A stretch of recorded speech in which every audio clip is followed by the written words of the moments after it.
Welcome back to the Paddle Sports Lifestyle. My name is Kim Pete, and I am so glad you're here. Last Friday, I had an opportunity to participate in Wear Your Life Jacket at Work Day, which is a program of the National Safe Boating Council. Our Paddle KC Paddling Club wore our life jackets to work, and then we met up for happy hour to play pickleball in our life jackets. Now, that may sound like it's super corny, and I suppose it probably is.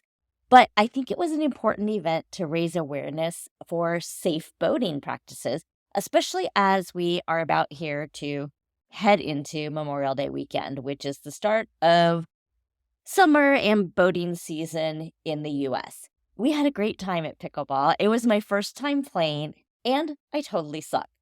But I had fun meeting new paddling friends, and we got to answer a few questions about wearing life jackets as people gave us funny looks and engaged us in conversation. And that really was the whole point, right? Was to have some conversations, to have an opportunity to talk to people about safe boating and the importance of wearing your life jacket. So I know, people do not love wearing life jackets. One of the arguments that when I was researching this, one of the arguments that I found in favor of wearing a life jacket that really jumps out to me and resonated most to me is that if you need to save someone else and you have your life jacket on, you are already ready. If you have to take time to get your life jacket on or find it even, it's maybe going to be too late depending on what your situation is. You want to be able to jump into action immediately if somebody's life is on the line. So you're out on the water, you're enjoying your weekend, trying to get a start on your summer tan. And I get that people don't feel like wearing life jackets. Life jackets kind of cramp your style. They ruin your ability to get that overall full body tan. I feel the same way about life jackets as I do about bicycle helmets. There's no excuse to avoid wearing them. Several years ago, I got in a bike crash while wearing my helmet, and the concussion lasted the entire summer. I did have my helmet on, and I still got a really bad concussion. But I didn't scramble my brains. I was still able to work. I was still able to enjoy my summer. Just every time I decided to do any kind of an endurance sport, I started vomiting and ended up having to go to the ER every single time because we couldn't stop the vomiting. Anyway, probably more than you needed to hear, but anyway, I do really, really believe in the importance of wearing life jackets and helmets. And we have a couple of other examples in our family where people have had long-term issues with their brains because they didn't wear helmets. And so I just think it's important. Accidents happen all the time. And the reason we wear helmets when cycling or life vests when boating or paddling is because we can't predict when an accident is going to happen. Wearing a life jacket is a simple way that could potentially save your life or the life of someone else. We have strong currents, there's sudden weather changes, equipment malfunctions, sudden changes in the current, and water obstacles like trees and rocks can all lead to emergencies that require quick action. We were on a river float recently in pretty shallow water, crystal clear, gorgeous shallow water. And every once in a while, you would come across a really strong current that would send you right into a tree. And in this situation, if one of the people in our group did not have their life jacket, I am really, really afraid that we would have had a different outcome. We got a boat stuck underneath an obstacle. People had to go grab it. And she was able to bail out of her boat in time and stay safe because she had her life jacket on. In the event of emergency, a life jacket can keep you afloat and it can prevent drowning. It's important to remember that panic can set in quickly in emergency situations. You don't know if you're going to panic, and that makes it difficult to stay calm and make rational decisions. If you're wearing your life jacket, you can focus on staying afloat while waiting for someone to come help you. Additional safety measures when paddling could include things like making sure you know how to swim.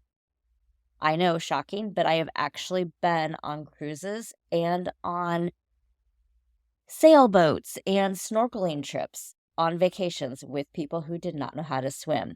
It seems like it's a no-brainer that you would want to know how to swim if you're going to be in the water, but not always the case.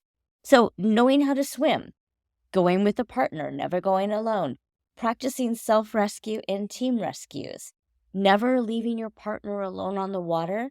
And when you go through obstacles or rough water, making sure everyone in your group has made it through obstacles or the rough water, turning around and watching and making sure everybody's safe.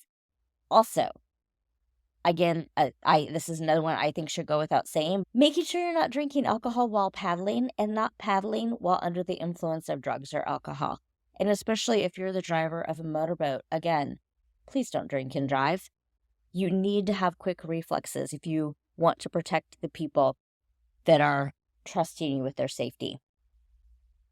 Water is a powerful force that demands our respect and caution, and even the strongest swimmers and most experienced boaters can drown, which is why it's important to layer these protective measures, knowing how to swim with a life jacket, not drinking and boating and wearing your life jacket, so that you have multiple ways of protecting yourself.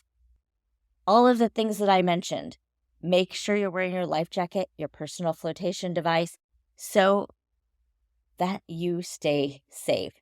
Most states require kids under 12 years old to wear a life jacket, while adults must have a life jacket readily available. However, it's always best to err on the side of caution and wear a life jacket. Why not just put it on?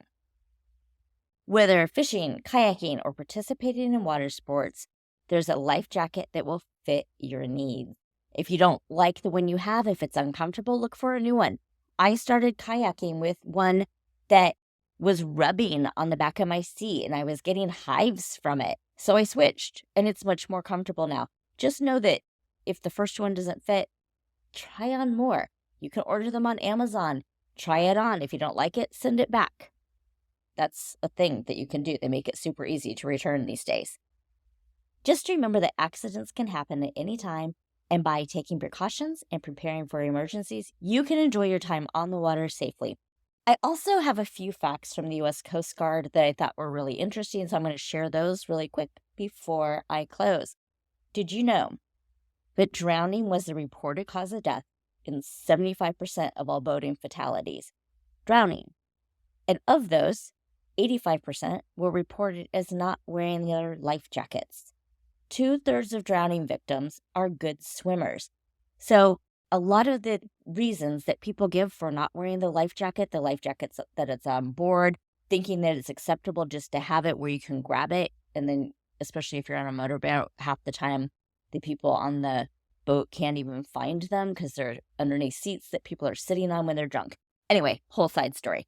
Anyway, the things that you can do to make sure you are safe, wear your life jacket. In the next episode, I'm going to talk about my first paddling trip on the Missouri River, and I'm going to tell you a little bit about what our group will do differently in our next outing. We had a great time on the Missouri last weekend, and I have a lot of thoughts and insights. So wherever life takes you this summer, make it an epic adventure. Until next time, get out there and push your limits.